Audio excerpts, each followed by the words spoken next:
여러분 오늘 우리 은혜 나눌 말씀 마태복음에서 보겠습니다. 마태복음 6장 24절에서 34절 말씀입니다.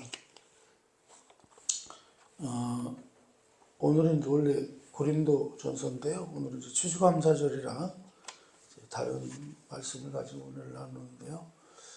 제가 먼저 봉독합니다. 한 사람이 두 주인을 섬기지 못할 것이니 혹 이를 미워하고 저를 사랑하거나 혹 이를 중히 여기고 저를 경히 여김이라 너희가 하나님과 재물을 겸하여 섬기지 못하느니라.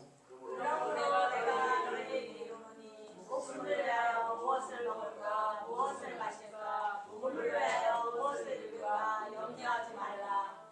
목숨이 음식보다 중하지 아니하며 몸이 의복보다 중하지 아니하냐. 공중의 새를 보라. 심지도 않고 거두지도 않고 창고에 모아들이지도 아니하되 너희 하늘 아버지께서 기르시나니 너희는 이것들보다 귀하지 아니하냐. 너희 중에 누가 영향으로 그 길을 한 사람을 더 할수 있겠느냐. 또 너희가 어찌 의복을 위하여 염려하느냐. 들의 백합화가 어떻게 자라는가 생각하여 보라. 수고도 아니하고 길쌈도 아니하느니라. 그러나 내가 너희에게 말하노니 솔로몬의 모든 영광으로 이룬 것이 이곳 하나만 갖지 못하니라. 오늘 있다가 내일 아궁이에 던져지는 들풀도 하나님이 이렇게 입히시거든 하물며 너희일까 보냐. 믿음이 작은 자들아. 그러므로 염려하여 이르기를 무엇을 먹을까 무엇을 마실까 무엇을 입을까 하지 말라. 이는 다 이방인들이 구하는 것이라 너희 하늘 아버지께서 이 모든 것이 너에게 있어야 할 줄 아시느니라. 그러니 너희는 먼저 그의 나라와 그의 의를 구하라. 그리하면 이 모든 것을 너희에게 더하시리라. 다 같이 그러므로 내일 일을 위하여 염려하지 말라. 내일 일은 내일이 염려할 것이요 한낮의 괴로움은 그날로 족하니라. 아멘. 이제 오늘 말씀은요, 성도가 어떻게 살아야 하는가에 대한 교훈을 그 자연을 다스리는 이제 하나님을 통해서 설명을 하고 있습니다. 이제 우리가 그 추수감사절을 맞이하면서 그 한 가지 발견하게 되는 것은 우리 신앙인들에게 있어서 가을에 추수하는 자연 법칙이 세상 사람들과는 다른 이해를 가지고 있다는 점입니다. 여러분, 우리는 이제 봄에 씨를 뿌려서 가을에 이제 수확을 하잖아요. 추수를 하고 수확을 하는데, 여러분, 근데 이 씨를 뿌리고 수확하는 거, 씨를 뿌리고 이제 가을이 되면 이제 수확하고 하는 일들이 워낙 흔하잖아요. 다 그렇게 하니까. 우리 주변에 늘 있는 일이기 때문에 이제 이것을 우리는 자연 법칙이다 이렇게 쉽게 생각하는데, 그러나 여러분, 이 자연 법칙은요 일반적인 자연 법칙과는 조금 다르다는 거예요. 여러분, 이 세상은 어떻습니까? 이 세상은 죄와 사망이 왕노릇하는 곳입니다. 그렇죠? 죄와 사망이 왕노릇하는 곳인데, 세상의 법칙은 어때요? 생명과 사망이 싸우면 누가 이기나요? 생명과 사망이 싸우면요 언제나 누가 이겨요? 사망이 이깁니다. 뭐든지 다 결국 죽잖아요. 사라지거나 죽거나. 그렇죠? 모든 존재하는 것들은 결국 죽고 사라지고 썩게 되는 것이 세상의 법칙이다. 그렇죠? 자, 그래서요 사망과 생명이 싸울 때는 항상 누가 이겨요? 사망이 이겨요. 사망이 이깁니다. 그런데요, 봄에 씨를 심어서 가을에 추수하는 법칙은 그 반대라는 거예요. 거꾸로 어떻게 해요? 생명이 사망을 이기는 법칙으로 진행이 된다는 거예요. 신기하잖아요. 그렇죠? 가끔 뉴스 같은 데 보면 1000년 전에 그 고고학자들이 어디를 이렇게 뭐 한다고 그러죠? 이제 그 과거 고고학 이제 그거 옛날 그거를 이제 책으로 하다가 그런 씨 같은 거 하나를 구했는데 천년이 지난 씨를요 땅에 심어보니까 그게 자랐다는 거예요. 다시 싹을 텄다는 거예요. 신기하잖아요, 여러분. 천년 정도 된 씨 같으면 벌써 죽고도 남았을 텐데 천년이면은 정말 말라 비틀어지고 그거는 도저히 안 될 것 같은데 그것이 어떻게 해서 싹이 났다는 거예요. 참 신기한 그런 일이 있습니다. 여러분, 그랬어요. 봄에 그 씨를 심어서 가을에 추수하는 법칙은요, 우리 보통 세상의 법칙과 다른 게 뭐냐면 이거는 생명이 사망을 이기는 법칙이다. 사실은 우리가 씨를 땅에다 심으면 원래는 모든 그 어떤 것들도 다 땅에다가 파묻어 버리면 어떻게 되나요? 다 죽잖아요. 그죠? 사람도 죽으면 어디다 묻어요? 땅에다 묻어버리잖아요. 그러면 사람이 어떻게 변하죠? 사람이 그냥 흙으로 그냥 다 섞여버리죠. 섞여버립니다. 저는 목회자다 보니까 그런 데 관심이 좀 많잖아요. 저희들 신학교 다닐 때만 해도 사람들 돌아가시고 나면 염하잖아요. 염을 하는데 염하는 거를 가르쳐 줬어요, 학교에서. 왜냐하면 자기 성도들이 돌아가시면 누가 염을 해요? 목사님들이 염을 했어요, 과거에는. 옛날에 신앙생활 하신 분들은 알 거예요. 그래서 목회자들은 염을 이렇게 많이 해서 자기 성도들 돌아가시면. 그래서 이제 목사님들하고 장로님들하고 이제 서로 덕담이 뭐라고 하냐면, 하여간 목사님이 먼저 돌아가시던 제가 먼저 죽던 하여간 우리 서로가 염을 해주기로 이렇게 하는 거예요. 그래서 염을 되게 목사님들도 많이 하고 장로님들도 많이 하시고 그랬어요. 그런데 이렇게 사실 땅에 묻히면 다 죽죠. 다 썩어버리죠. 다 썩어지는데 신기하게도 씨는 어때요? 씨는 생명이잖아요. 그러니까 그 속에 뭐가 들어있다는 거죠? 생명이 있기 때문에 그 생명이 땅 속에 파묻혀서 죽은 것 같았는데도 그게 어떻게 해요? 결국 살아나온다는 거죠. 살아나서요. 여러분, 예를 들어서 우리가 쌀 있잖아요. 쌀. 벼를 심잖아요.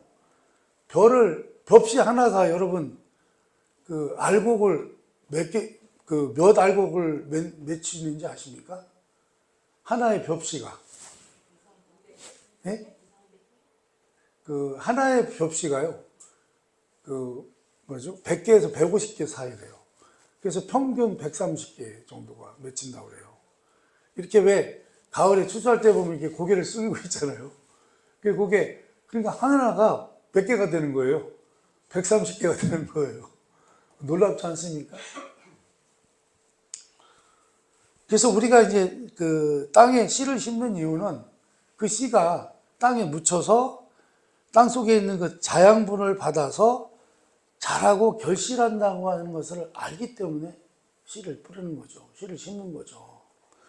자, 이렇게 심고 거두는 일에 대해서만은 생명이 사망을 이기는 법칙이 적용이 된다. 그런 말씀입니다.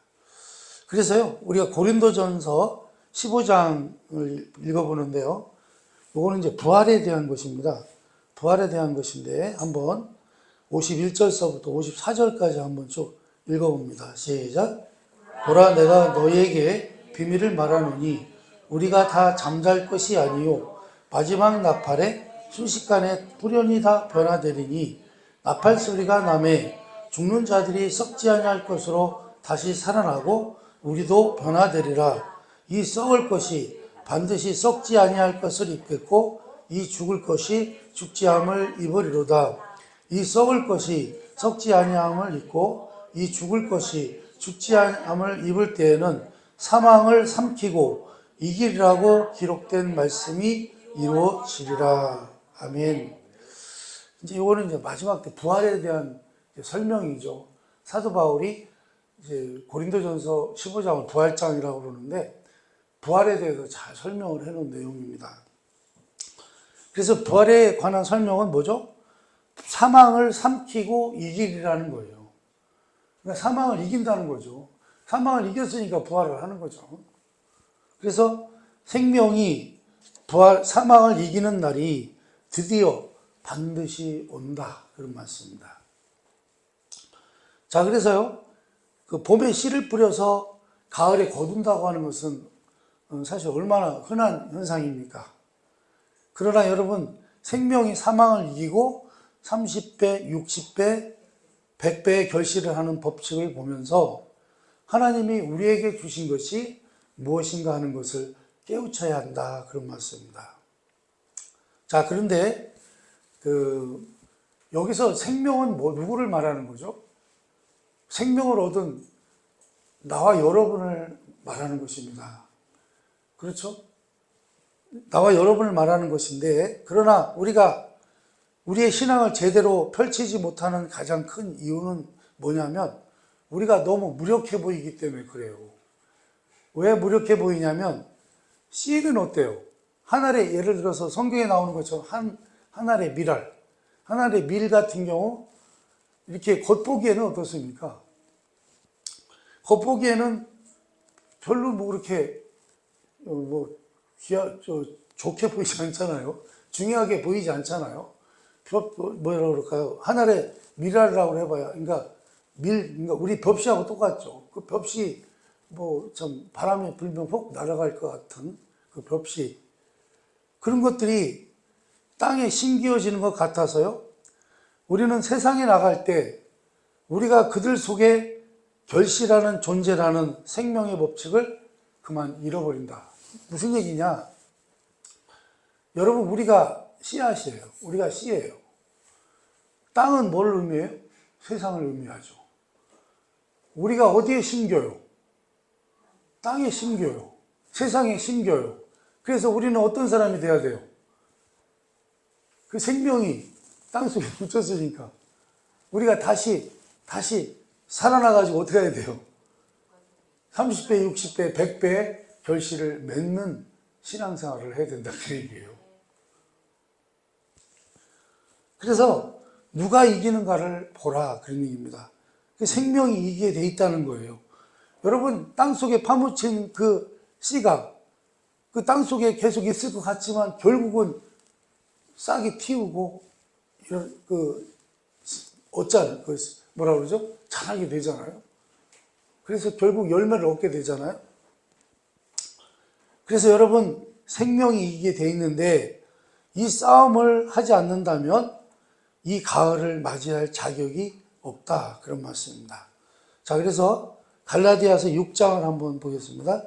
6장 7절에서 8절 말씀 한번 또 읽어보겠습니다. 시작. 스스로 속이지 말라. 하나님은 업신여김을 받지 아니하시나니 사람이 무엇이든 심든지 그대로 거두리라. 자기의 육체를 위하여 심는 자는 육체로부터 썩어질 것을 거두고 성령을 위하여 심는 자는 성령으로부터 영생을 거두리라. 아멘. 이 말씀은 이제 하나님의 백성을 향한 권면입니다. 우리는, 그러니까 우리 보고 뭐라고 말씀하는 거예요? 육체를 위해서 심지 말라는 거예요. 그러니까 육체라고 하는 것은 뭐라고 그랬죠? 육체와 동의어가 있어요. 육체라는 말과 이 세상이라는 말과 죄라는 말과 같은 동의어라고 말씀드렸습니다. 여러분, 그러니까 우리를 어디다 심지 말라는 거예요? 우리의 육체, 이 세상에 심지 말고, 그러니까 세상을 위해서 살지 말라는 거예요. 이 세상에 몸부림치면서 살지 말라는 거예요. 이 세상에서 어떻게든지 살아보려고 발버둥 치지 말라는 거예요. 그 세상은 우리에게는 어떤 자리입니까? 세상은 우리에게는 나그네 길일 뿐이다. 나그네죠. 우리는 어때요? 우리 세상 사람들도 다 마찬가지지만 우리 예수 믿는 사람들도 우리가 이 땅에서 영원히 사나요? 영원히 살지 않죠. 결국은 이 땅에서 태어날 때가 있으면 뭐 할 때가 있어요? 죽을 때가 있고요. 성경에도 뭐라고 나와 있어요? 사람이 한 번 죽는 것은 정해진 것이요 그 후에는 심판이 있다. 이렇게 말씀하죠. 여러분, 그래서요, 너희들이 그러니까 그런 썩어질 육체에다가 너희들을 심지 말라는 거예요. 너희들을 어디다 심으라고요? 영원한 생명을 위해서 성령을 위하여 심으라. 성령을 위하여 심으라는 신앙적인 책임을 권고하고 있는 것입니다. 그래서 육체를 심으면 어떻게 돼요? 육체를 심으면 뭘 거둬요? 육체밖에 거둘 게 없다는 거예요. 썩은 것을 심어서는요, 썩은 것밖에는 거두지 못한다. 그런 말씀입니다. 그러니 생명을 거두려면 뭘 심어야 돼요? 생명을 심어야 된다는 거예요. 그것은 우리 믿는 자들에게만 가능합니다. 왜냐하면요, 이 세상에는요, 심을 생명이 없기 때문에 그렇습니다. 여러분, 불신자들에게는 생명이 있나요? 여러분, 우리가 불신자들 보고 뭐라고 얘기하죠? 죽은 자라고 얘기하죠. 영적으로 보면 죽은 자가 있고 산 자가 있잖아요. 여러분, 우리 예수 믿는 사람들을 보고 뭐라고 그래요? 산 자라고 그러잖아요. 원래는 우리도 다 죽은 자였는데 우리 하나님의 은혜로 우리가 뭐가 됐어요? 산 자가 됐다. 영적으로 살아났다는 거죠. 범죄함 때문에 우리 인간의 영이 다 죽었었잖아요. 영이 죽었었어요. 그래서 여러분, 우리가 예수님을 믿게 된 것도 내가 믿은 것이 아니라고 말씀을 드렸죠. 영적으로 죽은 자는, 그러니까 죽은 자는 여러분 의식이 있어요, 없어요? 예를 들어서요, 이제 늘 말씀드리지만 전도를 아무리 열심히 하고 아주 감동적인 말로 전도를 해도 사람들이 전도를 안 되는 이유가 뭐예요? 아무리 말을 기가 막히게 해도요, 그들에게 예수님을 전해도요, 전달이 안 돼요. 왜 안 돼요? 죽은 자에게는요, 죽은 시체에게는요, 아무리 무슨 말을 해도 들려요, 안 들려요? 안 들려요. 아무리 영적으로 귀한 말을 해도요, 영적으로 죽은 자는 못 알아들어요. 그래서 여러분, 우리가 예수를 믿게 된 것도 하나님의 은혜로 믿게 됐다고 그랬죠. 그러니까 하나님의 은혜라고 하는 것은 어떤 의미가 있어요? 죽은 자를 살려놓은 것이라는 거예요. 영적으로 죽은 자를 생명으로 살려놓으신 거라는 거예요. 사망에 있던 자를 생명으로 옮겨놨다는 거예요. 그래서 우리가 뭐를 알아들어요? 영적인 것을 알아듣고요. 그래서 예수를 믿게 된 거라는 거죠.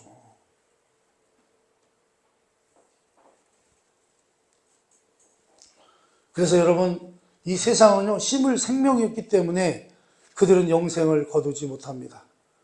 그들은 심을 생명을 소유하지 못했기 때문입니다. 그것은 예수 믿는 하나님의 백성만이 영원한 것을 거둘 수가 있는 것입니다.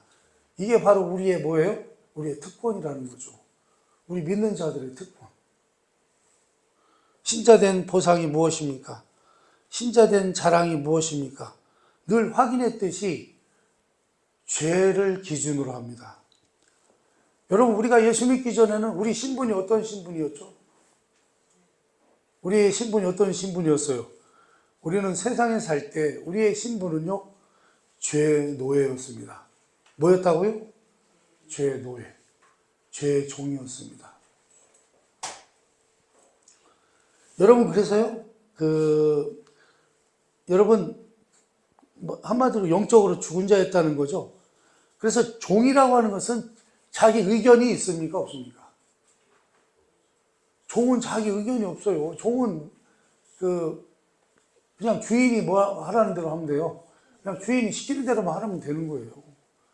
종이라고 하는 것은 의견이 없어요. 그래서 그냥 그저 주인이 시키는 대로만 할 뿐입니다. 그러니 죄의 종으로 살 때는 죄 가운데서 그냥 살았다, 그런 말씀입니다. 그게 죄인지도 모르고요, 그냥 죄 가운데서 이게 내 인생인가 보다 하고 사는 거예요. 그것이 내 삶인 양 살았다, 그런 말씀입니다. 그런데요, 구원받은 우리는 달라졌어요. 뭐가 달라졌습니까? 우리 구주 되시는 예수님께서 당신의 피로 우리의 죄값을 다 갚아주셨어요.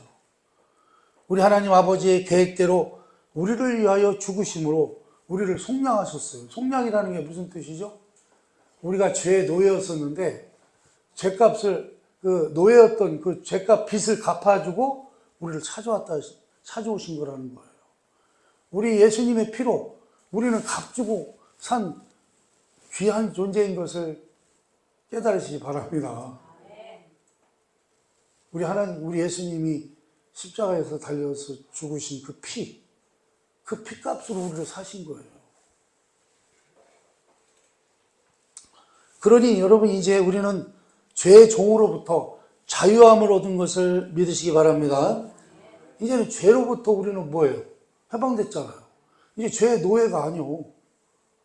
우리를 노예의 자리에서 자유인으로 우리를 구원해내셨단 말이죠. 그래서 이제는 우리는 뭘 할 수가 있었어요? 이거 다 제가 설교를 한 내용인데, 이제는 우리는 뭘 할 수 있어요? 한번 따라서 합니다. 죄를 거부할 수 있습니다. 죄 아래서 살 때는요, 그게 죄인지도 모르고 막 살았는데, 이제는 어떻게 해요? 이제는 우리는 뭘 할 수 있어요? 죄가 뭔지를 알게 됐고요. 이제는 그 죄를 어떻게 할 수 있어요? 거부할 수 있게 됐다는 거예요. 그리고 죄를 거부할 수 있을 뿐만 아니라 이제는 의와 선을 선택할 수 있게 됐다. 그런 말씀입니다. 그래서 이것이 뭐예요? 이게 바로 하나님 백성의 가장 큰 자랑거리라는 사실입니다. 그러나 이제 우리의 문제는 뭐냐면요. 예수 믿은 거에 대한 보상을 우리 고린도 교회에서 살펴봤습니다만, 고린도 교회 성도들은요, 예수 믿은 것의 그 대가를 뭘로 받죠? 뭘로 생각을 했죠? 형통해지고, 대접받게 되고, 뭐, 잘 사는 것, 육체적으로 잘 사는 것, 이런 것들로 신앙이 예수 믿는 것에 대한 보상으로 거두려고 했고, 그렇게 생각했다는 거예요. 여러분, 우리 신앙생활이요, 하나님 앞에 인정받아서 썩을 것으로 보상받기를 너무 요구를 많이 한다는 거예요. 응? 여러분, 우리는 영적으로 구원받은 자들인데, 이제 뭐 하나님의 자녀로 구원을 받은 사람들인데, 여전히 뭘 구해요? 이 세상에 썩어질 것을 구하고, 예수 믿는 보상으로 그 썩어질 것을 얻기를 원한다는 거예요. 그럼 돼요, 안 돼요? 안 된다는 거죠. 안 된다는 거죠. 여러분, 그것은 생명을 심는 거예요, 아니에요? 생명을 심는 게 아니라는 거예요. 신앙에서 출발한 것이 아니고 종교라는 이름을 빌려서 세상의 것을 요구하는 데 불과하다. 그런 말씀입니다. 무슨 얘기예요? 하나님을 우상 섬기듯 하려고 한다. 여러분, 그래서 육체를 위하여 심는 자는 육체로부터 썩어질 것을 얻을 것입니다. 그러니 이제 우리는 믿는 자로서 성령을 위하여 심는 자는 성령으로부터 영생을 거두게 될 것을 꼭 기억하시기를 바랍니다. 이렇게 이제 우리는 어떻게 해요? 우리는 죄로부터 벗어났어요. 그리고 이제 그러나 우리는 사실 죄를 늘 짓죠. 왜냐하면 그 죄라고 하는 놈, 그 죄를 짓던 그 습관을요, 참 어떻게 해요? 그 습관을 고치기가 쉽지는 않아요. 제가 이제 늘 운전하다 보면 이렇게 가끔 원래는 A라는 방향으로 가야 되는데 저는 늘 B라는 방향으로만 다니다 보면은 A라는 방향으로 가야 되는데 저도 모르게 B 방향으로 가고 있어요. 그게 왜 그렇죠? 습관 때문에 그래요. 늘 하던 대로. 우리가 구원받기 전에는 늘 죄 가운데서 살았기 때문에 여전히 우리의 삶은 뭘 하면서 살고 있어요? 죄 가운데서 살고 있는 거예요. 그러나 이제는 여러분 그것을요, 우리는 분별할 수 있는 능력이 생긴 것을 믿으시기 바랍니다. 아, 이게 죄라고 하는 걸 알아요, 이제는. 내가 예수 믿기 전에는 몰랐어요. 이게 지금 이 행동이 죄라고 하는 것을 알았어요, 몰랐어요? 몰랐어요. 근데 이제는 알아요, 몰라요? 압니다. 그래서 우리는 죄를 뭐 할 수 있어요? 거부할 수 있어요. 이제는 죄를 거부하시고 의와 선을 선택하는 여러분 되시기를 축원합니다.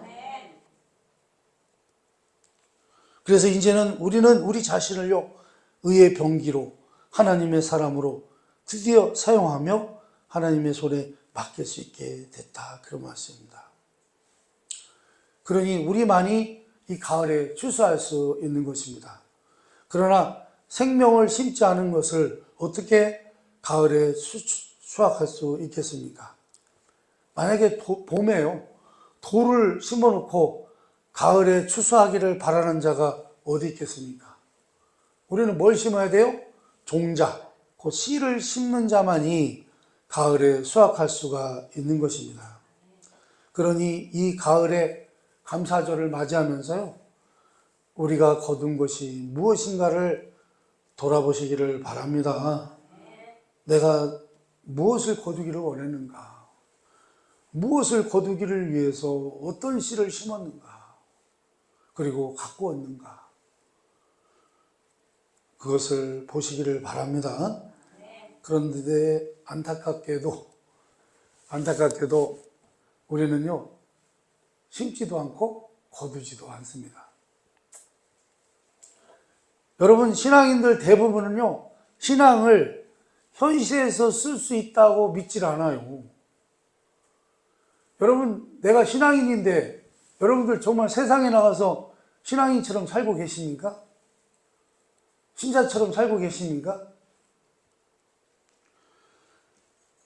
어떻게 생각하냐면요, 이렇게 신앙이라고 하는 것을 간직하고 있다가 천국 가서 열어보는 것이라고 생각을 한다. 그런 말씀입니다. 그래서요, 이 세상을 사는 동안에도요, 우리는 어떻게 살아가요? 하나님의 자녀임에도 불구하고 세상의 법칙을 따라 살아간다. 그런 말씀입니다. 심지도 않을 뿐만 아니라 가꾸지도 않고, 물론 거두리라는 기대도 하지 않는다. 그런 말씀입니다. 왜요? 그런 것들이 가능하리라고 믿지 않기 때문입니다. 이거 제가 하는 말인가요? 네? 여러분, 우리는 심고 거두는 이 싸움에서요, 우리의 책임과 특권을 인식해야 된다. 그런 말씀입니다. 1년 중 한 절기에서만이 아니라 신자된 존재와 자신의 인생에서 이 법칙을 적용할 줄 알아야 한다. 그런 말씀입니다. 그래서 여러분, 마태복음 6장에는 이런 권명이 나오는 거예요. 우리가 처음에 읽어본 내용 중에 일부분입니다. 한번 읽어보겠습니다. 31절에서 33절 시작. 그러므로 염려하여 이르기를 무엇을 먹을까, 무엇을 마실까, 무엇을 입을까 하지 말라. 이는 다 이방인들이 구하는 것이라. 너희 하늘 아버지께서 이 모든 것이 너에게 있어야 할 줄 아시느니라. 그런즉 너희는 먼저 그의 나라와 그의 의를 구하라. 그리하면 이 모든 것을 너희에게 더하시리라. 아멘. 여러분, 여기 이방인들은요, 하나님 없이 사는 자를 말합니다. 이방인들은 하나님을 모르잖아요. 모를 뿐만 아니라 그러다 보니까 하나님이 없어요, 그분들한테는. 우리가 이해하는 식으로 하자면요, 부모 없는 고아들입니다. 부모가 없으면요, 입을 것과 먹을 것을 본인이 준비를 해야 돼요. 그렇잖아요? 자기가 걱정하고 자기가 책임을 져야 하는 것입니다. 그러나 부모가 있는 자식들은요, 이런 걱정을 하나요? 안 하죠. 그러니 우리에게는 누가 계세요? 우리는 하나님 아버지가 계신 것을 믿으시기 바랍니다. 그래서 부모가 있는 자식들은요, 이런 것을 걱정하지 않는다는 거예요. 그걸 알라는 거예요. 그러니 뭐예요? 너희는 먼저 그의 나라와 그의 의를 구하라는 것입니다.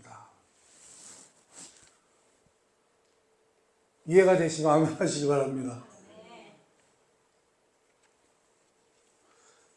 그러니까 무엇을 먹을까, 무엇을 마실까, 무엇을 입을까, 이는 다 이방인들이 구하는 것이라 너희 하늘 아버지께서 이 모든 것이 너에게 있어야 할 줄 아시느니라. 이 얼마나 분명한 표현입니까? 여기에 못 알아들을 말이 있습니까? 그런데 왜 우리는 이 말씀을 듣지 않느냐 하는 것입니다. 그러니까 우리 하나님께서는요, 그거죠. 이제 너희들이 하나님의 자녀가 됐으니 이제 하나님의 자녀답게 살아야 되는데, 근데 어떻게 해요? 여전히 우리는 어떻게 살아요? 여전히 그냥 이 세상 것에 매달려서 목매고 산다, 그런 말씀입니다. 그러니 여러분, 신자의 당연한 생활은 무엇입니까? 지금 우리가 해야 하는 일은요, 신자로서의 삶을 사는 것입니다. 어디에 가든지. 그러면 여러분, 신자가 어떤 삶을 사는 거예요? 신자.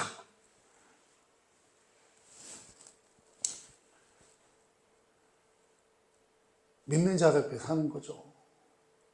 하나님의 자녀답게 사는 거예요. 어디에 가든지 예수 믿는 사람답게 사는 거예요. 그렇죠? 그래서 어디에 가든지 우리 예수님의 증인되는 삶을 살아야 된다. 이거를 어떻게 얘기하면 이걸 오해하는 사람들이 있어요. 무엇을 먹을까, 무엇을 마실까, 무엇을 입을까 하지 말라 이러니까 아무것도 하지 말고 놀아라 이렇게 생각하는 분이 있어요. 그거는 큰 오해입니다. 그런 뜻이 아니에요. 여러분들의 인생에 있어서, 여러분들의 삶의 자리에서, 예를 들어서 여러분들 가정, 여러분들 직장, 어디에서든지 여러분의 사는 그 삶의 자리에서 여러분들이요, 예수를 믿는 자답게 살아내시기를 축원합니다. 그렇게 살아가는 거예요. 세상 사람들하고 똑같이 살지 말고.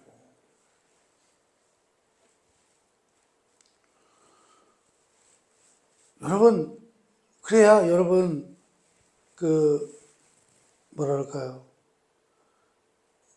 사실은 이게 신자의 당연한 생활인데,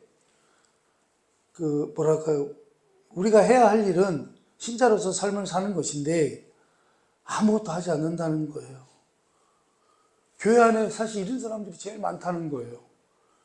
방법도 모르고, 어떻게 사는 게 신자로 살아가는 건지 방법도 모르고, 확인도 안 해보고, 그렇다고 열심히 신앙생활을 하는 것도 아닌, 도대체 뭐가 뭔지 모르겠다, 그런 말씀입니다.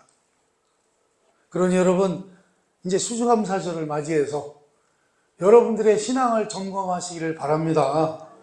여러분은 봄에 심을 것이 있고 심을 수 있는 사람이고, 여름에 가꿀 것이 있고 가꿀 수 있는 사람이고, 가을에는 거둘 것이 있고 거둘 수 있는 사람들입니다.